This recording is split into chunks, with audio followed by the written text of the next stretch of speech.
Olá, boa noite. Esta é a nossa primeira aula de Direito Civil. Espero que vocês estejam bem. Eu me chamo Matheus. E, bom, vamos começar, tá? Sem mais demoras, sem mais delongas, né? Vamos lá. Demorei muito para fazer essa primeira aula porque vocês precisavam entender o que era a Constituição e como que a Constituição estruturou princípios do direito civil, tá bom? Eu não vou tratar vocês como se vocês fossem bacharéis em direito ou futuros advogados, tá bom? Se esses vídeos despertarem esse interesse, meus parabéns. Eu vou fazer um resumo dos capítulos. São mais de 2.000 artigos do direito civil. Eu quero explicar cada um deles para vocês e dar a ideia e princípios de como isso se aplicará na sua vida. Beleza? Então vamos lá. Vamos lá, parte geral. Livro 1 das pessoas. Título 1 das pessoas naturais. Capítulo 1 da personalidade e da capacidade. Uma coisa. O direito civil é também chamado de direito das coisas. Sejam as coisas vivas, mortas. Vai falar sobre aborto, sobre ausência, sobre um pouquinho de família, vai falar sobre bens, títulos, vai falar basicamente sobre tudo. Se vocês acharam que a Constituição, por ter 671 artigos, ela era gigante, imagina quando vocês lerem o Código Civil.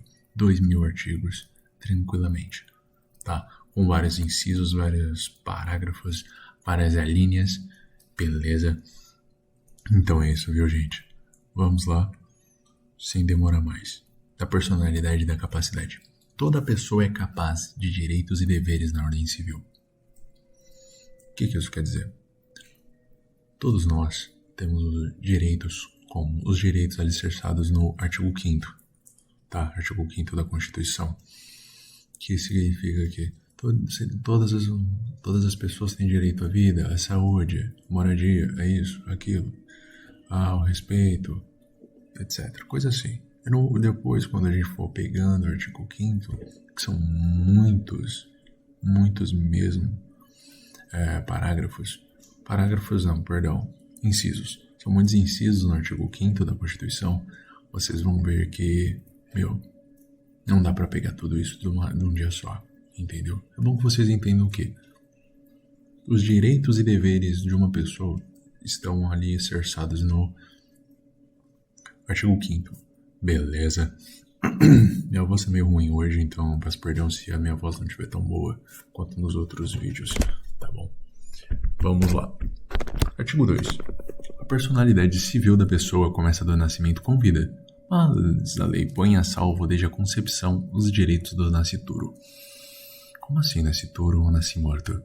É que ao invés de você usar o termo feto ou bebê, no direito você usa o termo nascituro ou nasce morto. Nascituro quer dizer que nasceu com vida e nasce morto. Infelizmente o nenenzinho morreu. Mas vamos lá, personalidade civil. O que é a personalidade civil? É a parte que nós falamos ali de direitos e deveres. É aquilo ali, personalidade. Personalidade também vai derivar de pessoa física e pessoa jurídica, entendeu? Personalidade é tudo o que engloba os deveres e direitos. Beleza? Começa do nascimento com vida. Como assim? Os direitos e deveres de um cidadão começam no nascimento com vida, tá bom? Mas ele ainda tem direitos como um nascituro, entendeu? Ou efetivamente um nascimorto, tá? Mas desde a concepção, ou seja, a criança gerou uma vida. Houve a fecundação do esperma no óvulo, beleza? O óvulo está fecundado. Aquela criança, depois de 9 meses, se nada de errado acontecer, nascerá e nascerá bem, nascerá viva, certo? Que esse é o processo natural da vida. O que nós temos é que já esta concepção, este óvulo fecundado já tem direitos, tá? Desde que o aborto não é legalizado, enquanto que o aborto não é legalizado para todas as questões, dependendo apenas da vontade da mãe, apenas em casos específicos que nós vamos ver posteriormente, provavelmente nas aulas de direito penal e um pouquinho na de direito constitucional, que eu vou falar sobre o direito da vida, nós vamos ver que o nascimento, já a mera fecundação do óvulo já configura, já caracteriza uma vida, já caracteriza direitos daquela vida, beleza? São absolutamente incapazes de exercer pessoalmente os atos da vida civil. Os menores de 16 anos, o que, por enfermidade ou deficiência mental, não tiveram necessário discernimento para a prática desses atos, os que, mesmo por causa transitória, não puderem exprimir sua vontade. Vamos lá. Mateus, o que é absolutamente incapaz? É aquela pessoa que não pode ter responsabilidades e direitos alicerçados na vida civil. O que seria um casamento, um trabalho, pagamento de impostos, entendeu? No caso de cometer um crime, no caso de querer um casamento, no caso de querer adquirir um bem, é a partir dos 16 anos que ela se torna relativamente incapaz. Mas isso a gente vê no próximo artigo. Enfermidade ou deficiência mental. Lembra na aula retrasada, né, que eu falei do nosso querido Oscar Maroni, que foi acometido por uma doença mental, ele foi internado, a família dele entrou com uma ação de tutela ou curatela de bens? É que, no caso dele, é o artigo 3, inciso 3, que não sei se já perceberam, mas quando eu falar inciso, são esses números ou algarismos romanos aqui, tá? Então, artigo 1, artigo 3, inciso 1, inciso 2, inciso 3. Como tem eu esqueci o termo certo, você pode chamar de artigo 1º, artigo 2º, artigo 3º, mas na hora que chegar nos artigos 1757, é mais fácil falar 1757 do que falar o número extenso, beleza?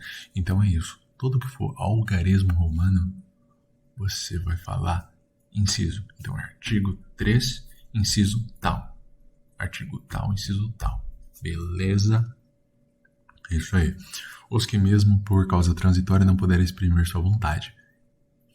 É o caso também, pode ser discutido se é o inciso 2 e inciso 3, no caso de Oscar Maroni. Eu creio que seja o inciso 2, porque é uma enfermidade ou deficiência mental, entendeu? Não é algo transitório. Ele está passando por um problema muito grave, provavelmente de dependência. Eu não sei, eu não fui atrás, mas, vamos ser sinceros, o cara é dono de uma zona. Dificilmente ele não usou nenhuma droga, alguma coisa pode ter acontecido grave com ele. Bom, não vou julgar, que esteja nas mãos de Deus. Vamos lá. Artigo 4º, ou artigo 4. São incapazes relativamente a certos atos, ou a maneira de os exercer. Os maiores de 16 e menores de 18. Mateus, o que significa menores de 18 anos?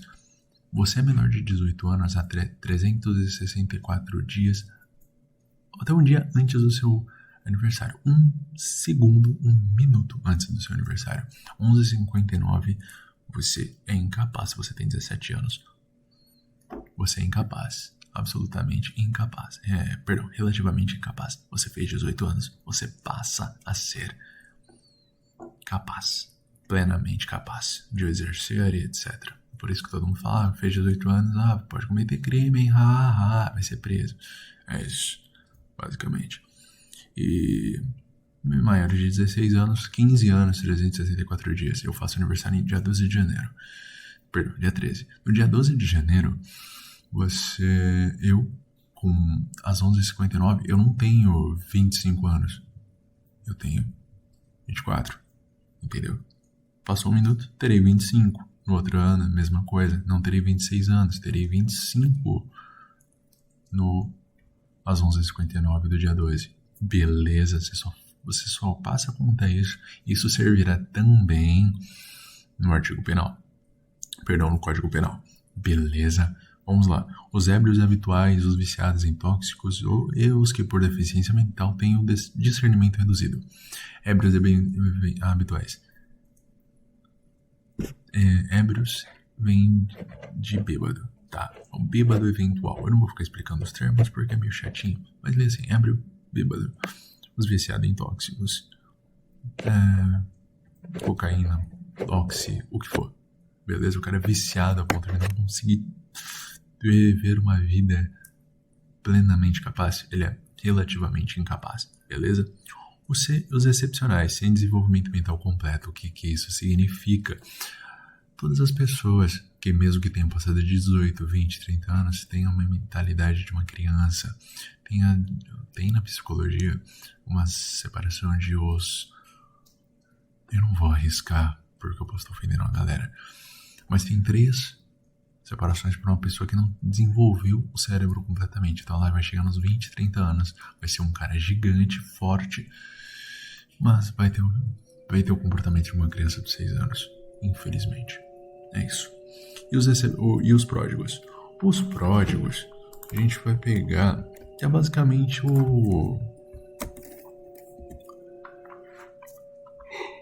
é uma pessoa que vai dilapidar os bens, beleza? Eu realmente já tinha esquecido, mas é realmente a pessoa que dilapida os bens. A pessoa que começa a gastar todo o dinheiro, sabe? Esse avô louco que começou a gastar dinheiro com, sei lá, panela, selo, ou cavalo, apostas, coisa assim. Esse daí é um pródigo, beleza?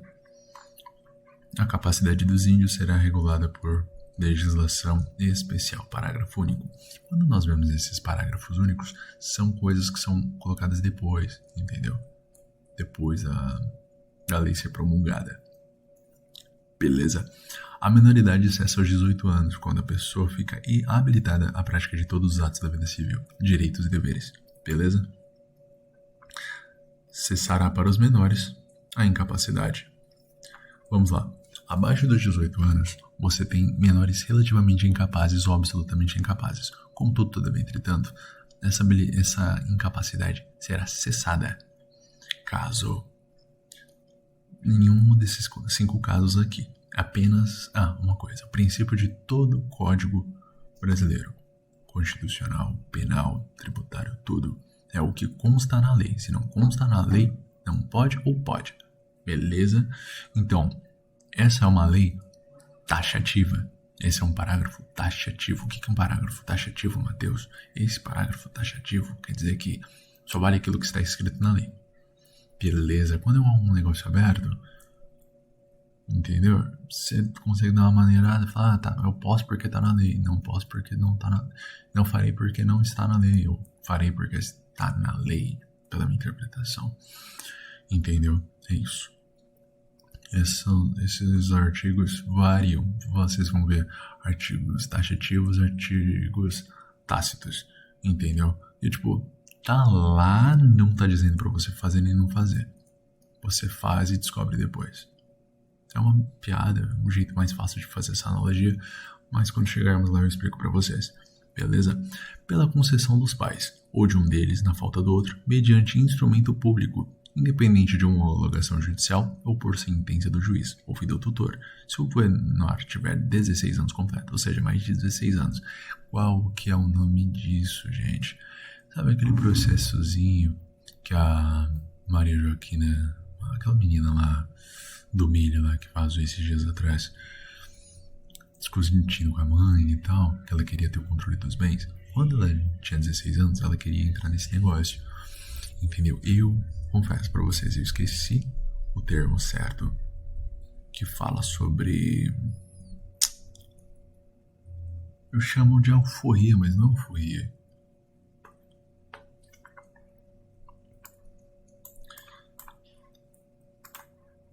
Emancipação, gente. Emancipação.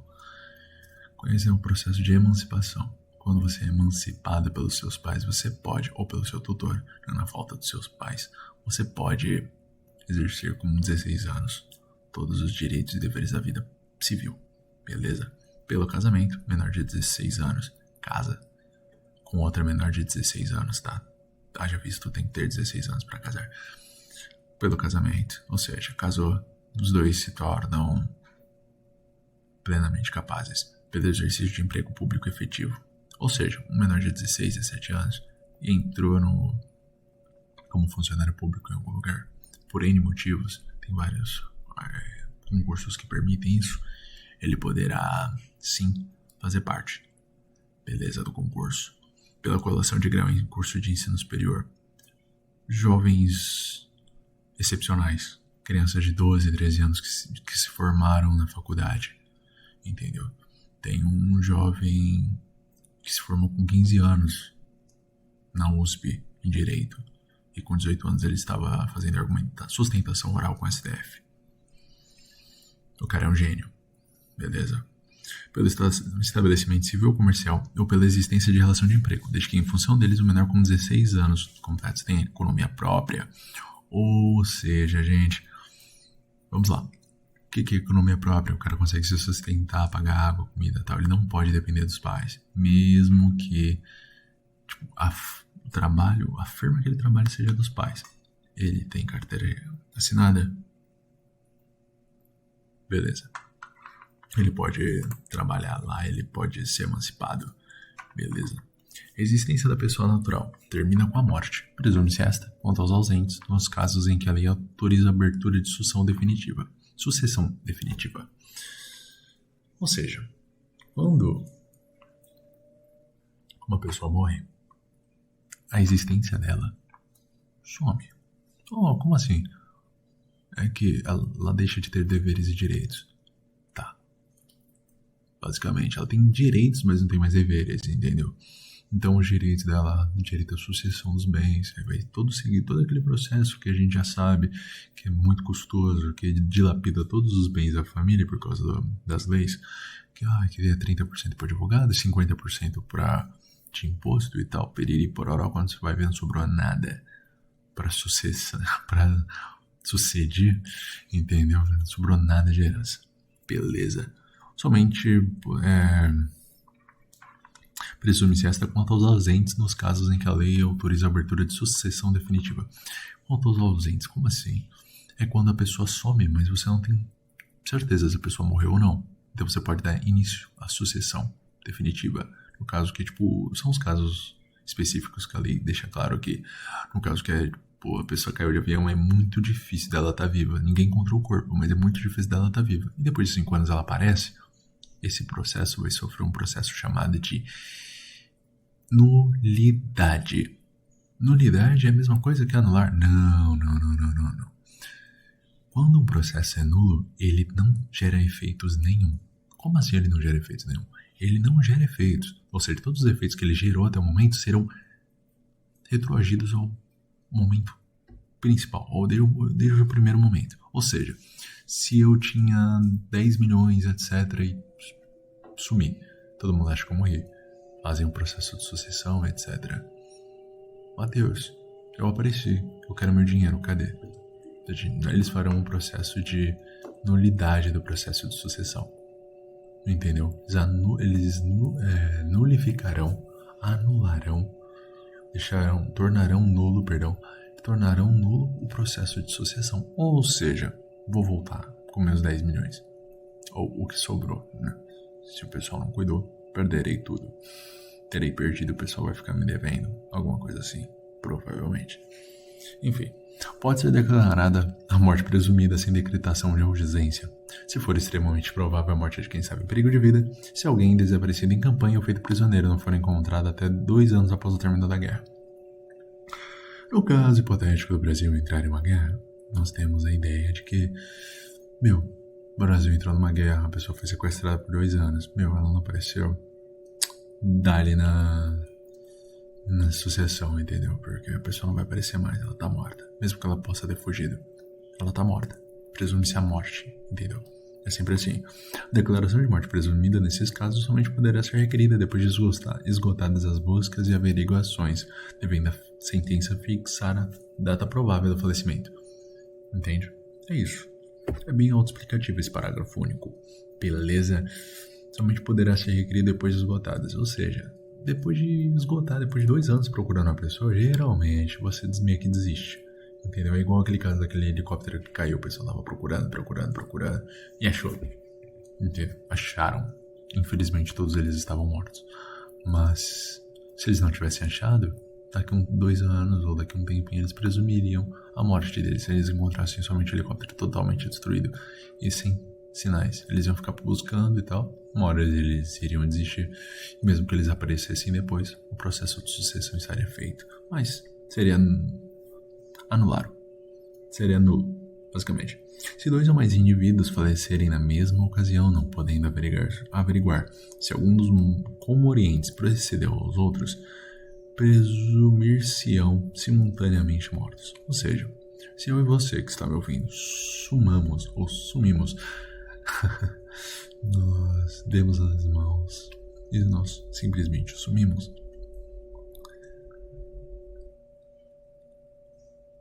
nós seremos declarados mortos, entendeu? Sumariamente. Beleza?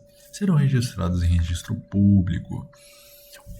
Vamos lá, isso daí não tem muito segredo. É basicamente o que você registra no cartório: nascimentos, casamentos e óbitos, emancipação por outorga dos pais ou por sentença do juiz, a interdição por incapacidade absoluta ou relativa.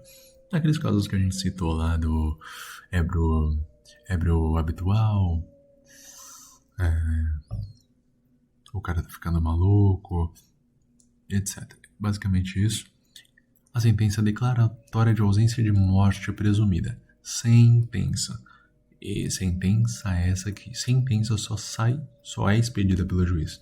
Tá? Você nunca vai ver um advogado, nunca vai ver um promotor, um delegado, nem mesmo um desembargador emite uma sentença, tá bom? Beleza? Dito isso, vamos passar para o próximo artigo. Far-se a averbação em registro público as sentenças que decretarem a nulidade ou anulação do casamento, o divórcio, a separação judicial ou o estabelecimento da sociedade conjugal. Coisas que você deve registrar no cartório. Beleza?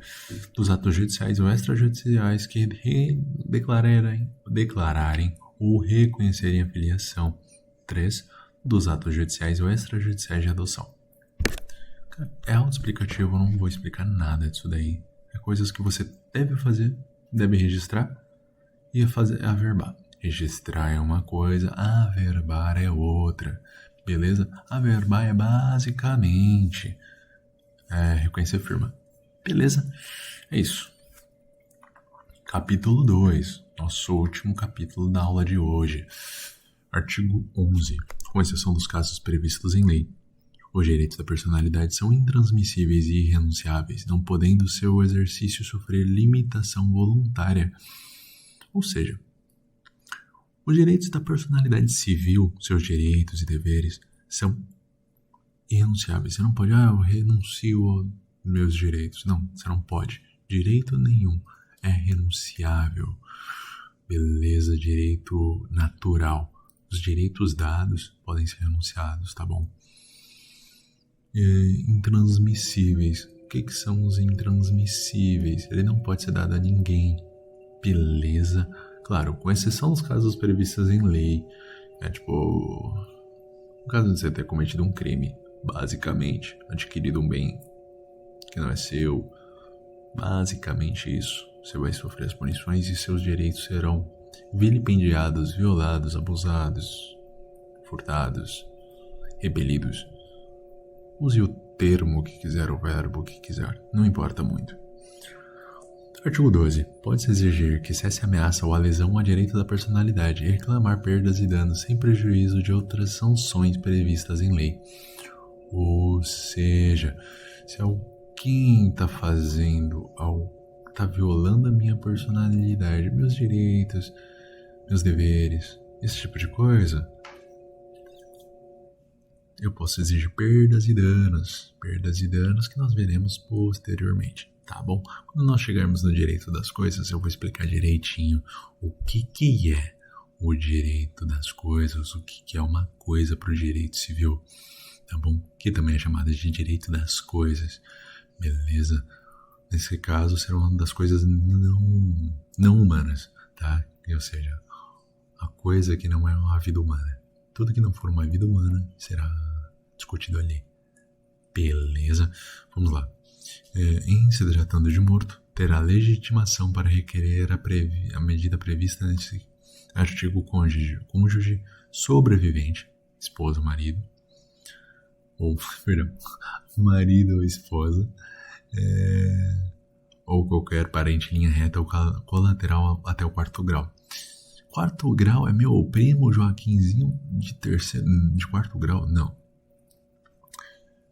Você tem um pai, ele é de 2º grau, você tem um avô, ele é de 3º grau, você tem um tio, ele é de 4º grau, tá? Entende? Então, tipo, primeiro grau,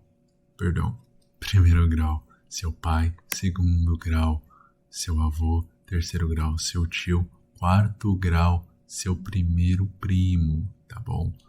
Então, um primo seu poderia reclamar direitos em seu nome, caso você se encontre morto. Beleza, então...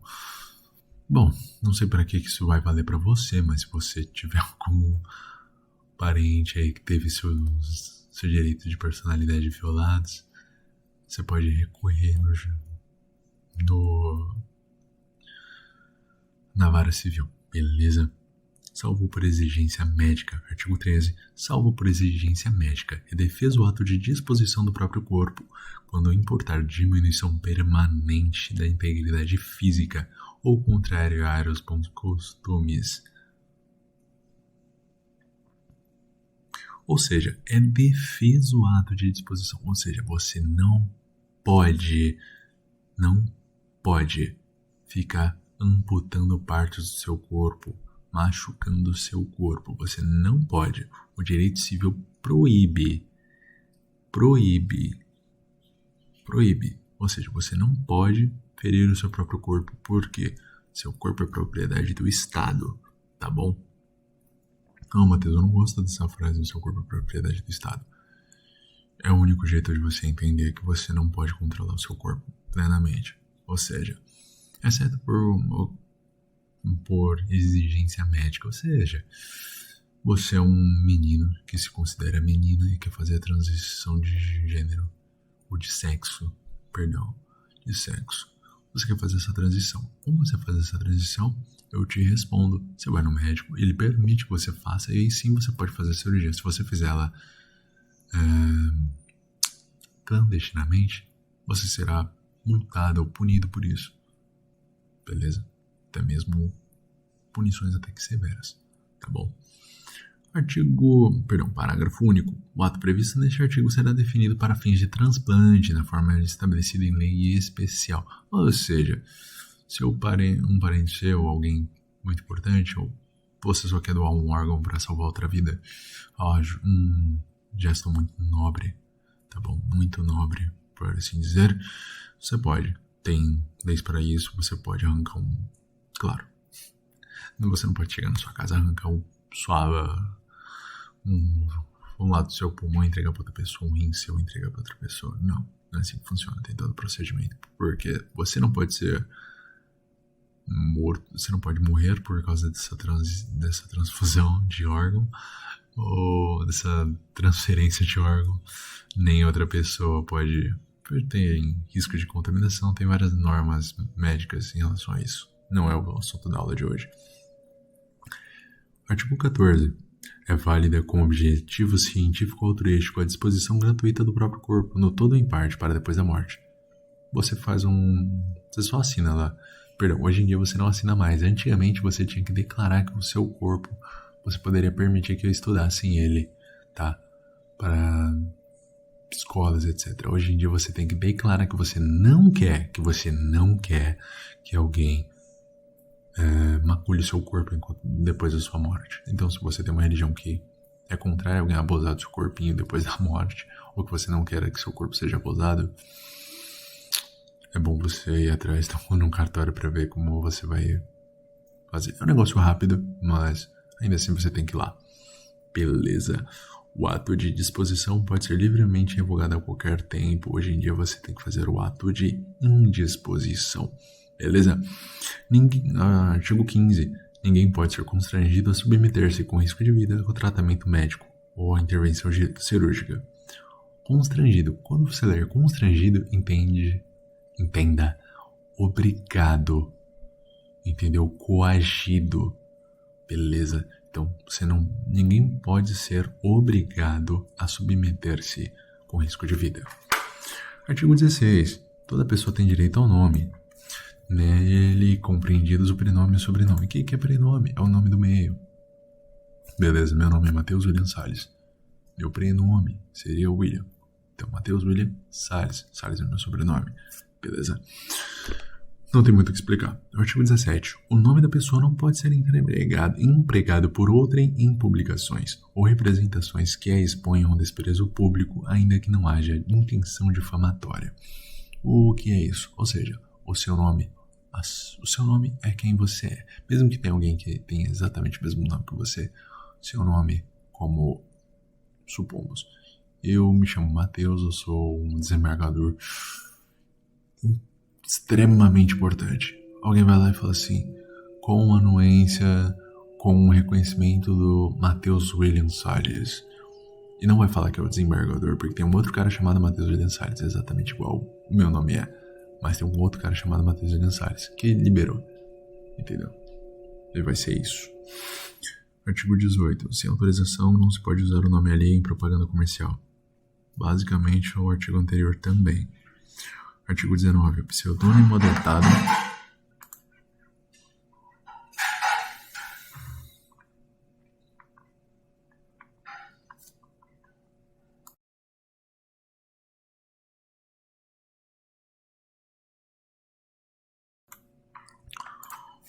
O pseudônimo adotado... Gente, perdão pelo barulho, tá? É que eu tô na mesa. O pseudônimo adotado para atividades ilícitas goza da proteção que se dá ao nome. Ou seja, você... Anitta, Pablo Vittar, Chitãozinho Chororó. Todos esses pseudônimos para atividades lícitas terão seu pseudônimo protegidos como se fosse um nome de verdade, tá bom? Então eles não serão permitidas divulgação, não serão representações que exponham ao desprezo público, ainda que não haja intenção difamatória. Beleza? Artigo 20. Salvo-se autorizadas ou, se necessárias, a administração da justiça ou a manutenção da ordem pública, a divulgação de escritos, a transmissão da palavra, ou a publicação, a exposição, a utilização da imagem de uma pessoa poderão ser proibidas, a seu requerimento e sem prejuízo da indenização que couber, se lhe atingirem a honra, boa fama ou a respeitabilidade, ou se destinarem a fins comerciais. Ou seja, a menos que você autorize ou seja necessário para a justiça divulgar fotos suas, uma imagem sua. Detalhe, imagem sua é qualquer imagem que você ou fez, supomos um fotógrafo, ou está. Beleza? Então, se eu pego uma foto, você é um belíssimo de um fotógrafo, eu pego uma foto sua e uso em alguma coisa minha, eu vou ter que pagar por violação de direitos de imagem. Beleza? Isso, direitos de imagem e tal. É uma parte lá embaixo dos capítulos. Beleza? Artigo 21.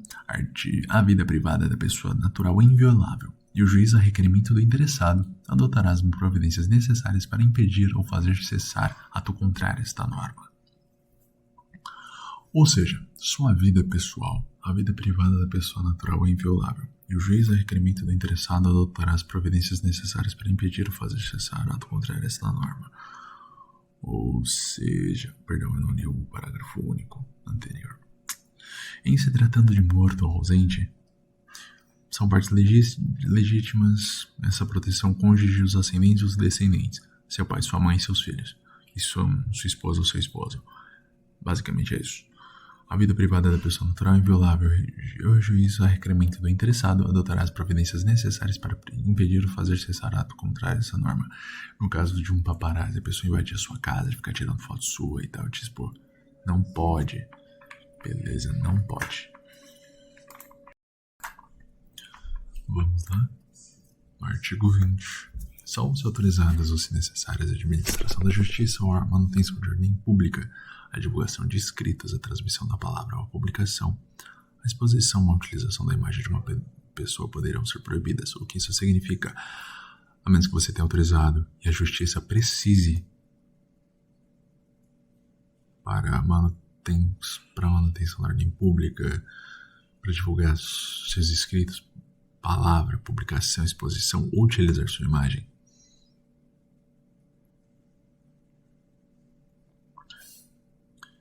Se essa divulgação, etc., que não seja nas duas situações que eu falei, se você não autorizou e se a justiça não está pedindo, se atingir a sua honra, boa fama ou respeitabilidade, ou se destinar a fins comerciais, beleza?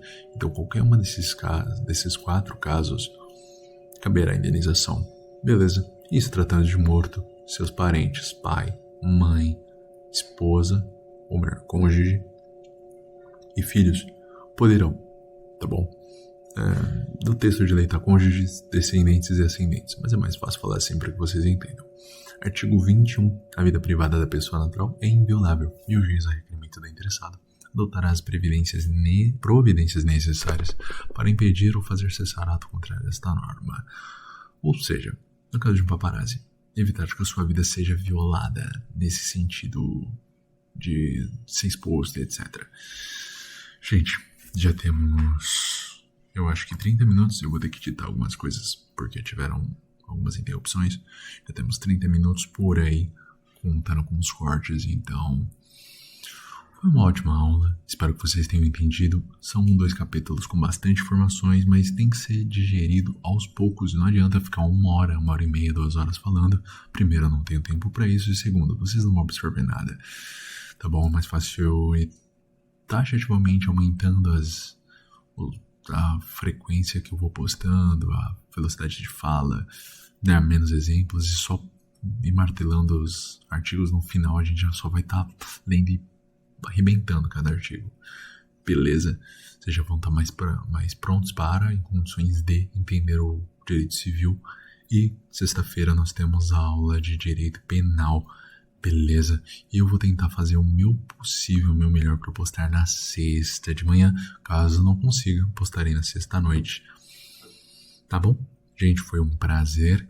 Como sempre, que Deus os abençoe, os proteja e os guarde. É sempre um prazer dar essa aula para vocês, mesmo que vocês não estejam acompanhando até o final, tá bom? Então, boa noite, tá bom? Se cuidem e se você chegou até aqui, meus parabéns. Meus parabéns. Tchau, tchau.